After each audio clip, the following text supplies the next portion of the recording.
Hello, मैं उपनेक कौर गुप्ता। आप सभी का स्वागत है हमारी YouTube channel point to be noted में। अगर वीडियो आपको अच्छी लगे तो लाइक करिए, शेयर करिए। अगर आप चैनल पर नए हैं तो चैनल को सब्सक्राइब करें। वीडियो का अगला नोटिफिकेशन प्राप्त करने के लिए बेल आइकन को जरूर दबाएं। वीडियो को पूरा एंड तक देखें। आज हमारा टॉपिक है सजीव जगत। सजीव जगत के बारे में हम आज अध्ययन करेंगे, तो चलिए शुरू करते हैं। सजीवों को दो मुख्य जगतों में विभाजित किया गया था। पहला था पादप जगत और दूसरा था जंतु जगत। तो इन दो वर्गों में विभाजित किया गया था सजीव जगतों को। लेकिन बाद में क्या हुआ? बाद में R.H. व्हीटेकर इन्होंने सजीवों को 5 जगतों में विभाजित किया है। किसने? R.H. व्हीटेकर ने। तो इनका नाम आपको याद रखना है। किसने सजीवों को 5 जगतों में विभाजित किया था? R.H. व्हीटेकर ने। पहला है हमारा मोनेरा जगत। मोनेरा जगत क्या है? मोनेरा जगत। यहाँ पर मोनेरा होगा, मोनेरा हो गया है यहाँ पर टाइप, तो मोनेरा लिख लीजिएगा आप।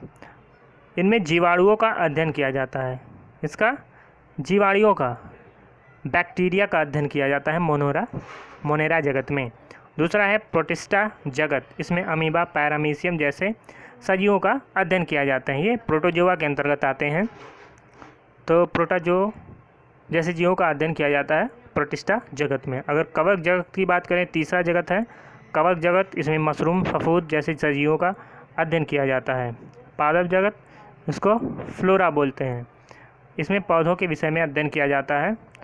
किसी विशेष जगह के पादपों को फ्लोरा कहते हैं। आप एक जगह इकट्ठे उस स्थान को क्या बोलते हैं? जंतु जगत को फौना बोलते हैं। जंतुओं के विषय में अध्ययन किया जाता है। तो किसी विशेष जगह के जंतुओं को क्या बोला जाता है? फौना। तो ये कई बार एग्जाम में आ चुका है कि फ्लोरा क्या होता है और फौना क्या होता है। किसी जगह के पादपों को या किसी विशेष जगह के पादपों को फ्लोरा बोला जाता है और किसी विशेष जगह के जंतुओं को फौना बोला जाता है। ये दो चीज़ आप इसको याद रखिएगा। अब मोनेरा जगत में देखते हैं, इसमें जो पाए वाले जीवाणु होते हैं। तो अगर हम जीवाणु की बात करें तो जीवाणु की खोज किसने की थी? सबसे पहले हमको ये याद रखना है कि जीवाणु की खोज किसने की थी? Antonie van Leeuwenhoek. किसने? एंटोनी वॉन लीवेनहॉक ने जीवाणु की खोज की थी। इसी वजह से इन्हें जीवाणु विज्ञान का पिता भी कहा जाता है। तो आपको दो चीज़ याद रखना है कि जीवाणु की खोज किसने की थी और जीवाणु विज्ञान का जनक किसे कहते हैं। तो दोनों एक ही हैं। एंटोनी वॉन लीवेनहॉक, जीवाणु की खोज और जीवाणु विज्ञान का जनक। जीवाणु जो होते हैं वो एक कोशिकीय होते हैं। जीवाणु कैसे होते हैं? एक कोशिकीय होते हैं जो सभी स्थानों पर पाए जाते हैं। अब जीवाणुओं से लाभ क्या होता है? प्रतिजैविक औषधियाँ बनाई जाती, एंटीबायोटिक दवाएं बनाई जाती हैं। किन से? जीवाणुओं से। ये पहला पॉइंट है, ये लाभ है जीवाणु से कि प्रतिजैविक दवाइयाँ या औषधियाँ बनाई जाती हैं। दूसरा है लैक्टोबैसिलस जीवाणु जो होता है उससे दही जमता है। तो दही जमने में किस जीवाणु की आवश्यकता होती है, किसकी मदद होती है? वो लैक्टोबैसिलस जीवाणु के कारण जो है दही जमता है। इस प्रक्रिया को क्या कहा गया है? किण्वन कहा गया। तो ये भी आपको याद रखना है दोनों चीज़ कि किण्वन क्या होता है और दही कैसे जमता है, किस जीवाणु से जमता है, किस जीवाणु के कारण जमता है। लैक्टोबैसिलस जीवाणु के कारण यह प्रक्रिया किण्वन कहलाती है। और पनीर, सिरका ये भी जीवाणुओं के कारण ही बनता है। ये भी आपको याद रखना है कि पनीर और सिरका किसके कारण बनता है? जीवाणुओं के कारण। अब इससे हानि क्या होता है? ये विषाक्त होते हैं, मतलब भोजन को विषाक्त कर सकता है या ख़राब कर सकता है। इससे कई सारी बीमारियां होती हैं जीवाणुओं से। तो जीवाणुओं से होने वाली बीमारियों के नाम आपको याद रखना है, क्वेश्चन पूछे जा सकते हैं। पहला है डिप्थीरिया, प्लेग, सिफिलिस, टिटनेस, काली खांसी, कुष्ठ, टाइफाइड, निमोनिया, हैजा। ये इतने रोग जो हैं मुख्य रोग हैं जो जीवाणु जनित रोग हैं, जीवाणुओं से फैलते हैं। तो ये आपको याद रखना है कि डिप्थीरिया, प्लेग, सिफिलिस, टेटनस, काली खांसी, कुष्ठ, टाइफॉइड, निमोनिया, हैजा, ये सभी जीवाणु जनित रोग हैं। आते हैं अब जीवाणु से बचाव कैसे करना है कि जो खाद्य वस्तुएं होती हैं उनका अचार या मुरब्बा के रूप में रखना चाहिए या उनमें नमक डाल कर रखना चाहिए।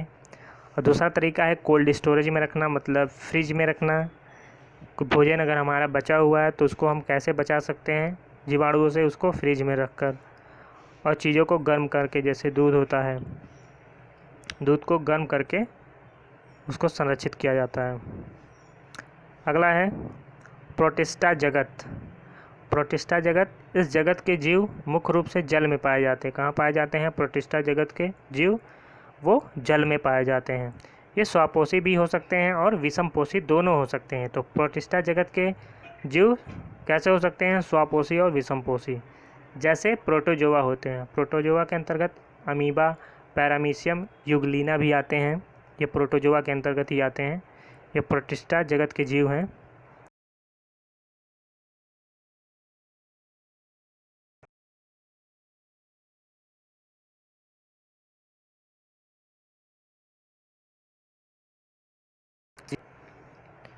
ये बीमारियां भी फैलाते हैं। तो प्रोटिस्टा जगत के जो जीव हैं, अमीबा, पैरामीशियम, ये बीमारियां भी फैलाते हैं, जैसे कालाजार, मलेरिया, पायरिया, पेचिस, निद्रा रोग, ये सभी प्रोटोजोआ से फैलते हैं। तो ये भी आपको याद रखना है कि प्रोटोजोआ से फैलने वाले रोग कौन कौन से हैं? कालाजार, मलेरिया, पायरिया, पेचिस, निद्रा रोग। अब आते हैं कवक जगत में। कवक जगत में आने वाले जो जीव होते हैं वो बहुकोषीय होते हैं। ये मुख्य रूप से गर्म और आर्द्र स्थानों पर पाए जाते हैं। तो दो चीज़ आपको याद रखना है, गर्म एवं आर्द्र स्थानों पर पाए जाते हैं, बहुकोषीय होते हैं। शैवाल, कवक, ये सभी कवक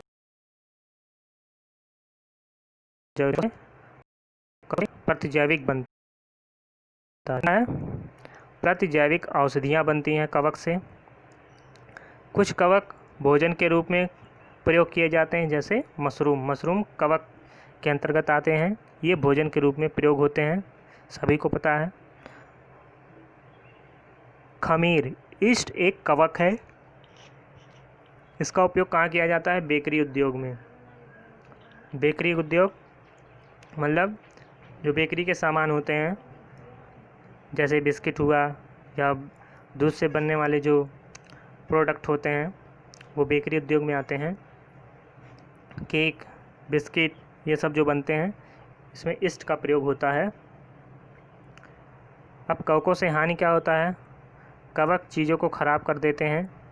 कवकों से कई सारी बीमारियां फैलती हैं। इम्पॉर्टेंट है गंजापन, दमा, दाँत खाज, हाथी पाँव, ये कवक से फैलने वाली बीमारियां हैं। कवक जनित रोग हैं गंजापन, दमा, दाँत खाज और हाथी पाँव। तो ये आपको याद रखना है। जीवाणुओं एवं कवकों को पृथ्वी का अपमार्जक कहते हैं। क्या कहते हैं? जीवाणु और कवक को पृथ्वी का अपमार्जक बोला जाता है। क्यों? क्योंकि ये मरे हुए जीव जंतुओं को अपघटित कर पृथ्वी को साफ करने में मदद करते हैं। इसी वजह से इन्हें पृथ्वी का अपमार्जक बोला जाता है, जीवाणुओं और कवकों को। एक और इम्पॉर्टेंट चीज़ आया है लाइकेन। इसी को सैक बोलते हैं। क्या बोलते हैं? सैक। सैक दो चीज़ों से मिलकर बना है, एक शैवाल और एक कवक। तो दो सजीवों से मिलकर बना हुआ है लाइकेन, शैवाल से और कवक से मिलकर बना हुआ है। यह सहजीविता का एक उदाहरण है। लाइकेन क्या है? सहजीविता का एक उदाहरण है। सहजीविता क्या होता है? दो जीवों का एक साथ रहना और दोनों को परस्पर लाभ होना। तो अगर दो जीव साथ रह रहे हैं और दोनों को लाभ पहुंच रहा है तो वो सहजीविता बोले जाते हैं। जैसे लाइकेन हुआ। लाइकेन दो जीवों शैवाल और कवकों से मिलकर बना हुआ है। शैवाल क्या करता है? शैवाल भोजन बनाता है और कवक क्या करता है? उसको आश्रय प्रदान करता है।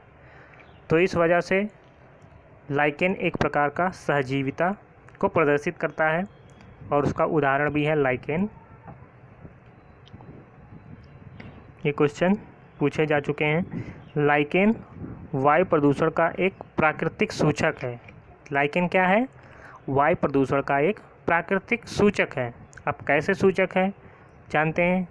जहाँ वायु में सल्फर डाइऑक्साइड गैस की अधिकता होती है, जहाँ कहीं भी वायु में सल्फर डाइऑक्साइड या O2 गैस की अधिकता होती है, वहाँ लाइकेन नहीं पाए जाते हैं। तो लाइकेन वहाँ पर नहीं पाए जाएंगे जहाँ पर सल्फर डाइऑक्साइड की अधिकता होगी, जिसका अर्थ है वहाँ की वायु प्रदूषित है।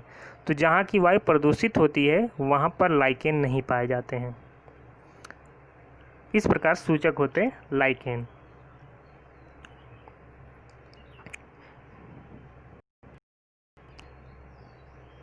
जानवरों में भी सहजीवता देखने को मिलती है।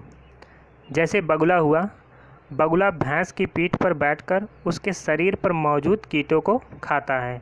तो बगुला क्या करता है, भैंस की पीठ पर जो मौजूद कीट होते हैं उनको खा लेता है, जिससे क्या होता है, बगुले को भोजन मिल जाता है और भैंस की जो है सफाई हो जाती है। इस प्रकार दोनों जो है एक दूसरे को मदद पहुंचाते हैं। इसी वजह से इन्हें सहजीवता कहा जाता है कि बगुला और भैंस जो होते हैं वो सहजीवता को प्रदर्शित करते हैं। तो इतने हमारे 3 जगत हम इस वीडियो में लेके आए थे। अब जो अगला हमारा होगा पादप जगत से होगा। 2 हमारे जगत बचे हुए हैं, एक पादप जगत, एक जंतु जगत। एक वीडियो में पादप जगत से संबंधित तथ्य होगा और दूसरे में जंतु जगत। तो वीडियो आपको कैसी लगी? अगर वीडियो आपको अच्छी लगी तो लाइक करिए, शेयर करिए। अगर आप चैनल पर नए हैं तो चैनल को सब्सक्राइब करें। वीडियो का अगला नोटिफिकेशन प्राप्त करने के लिए बेल आइकन को ज़रूर दबाएं। तब तक के लिए धन्यवाद।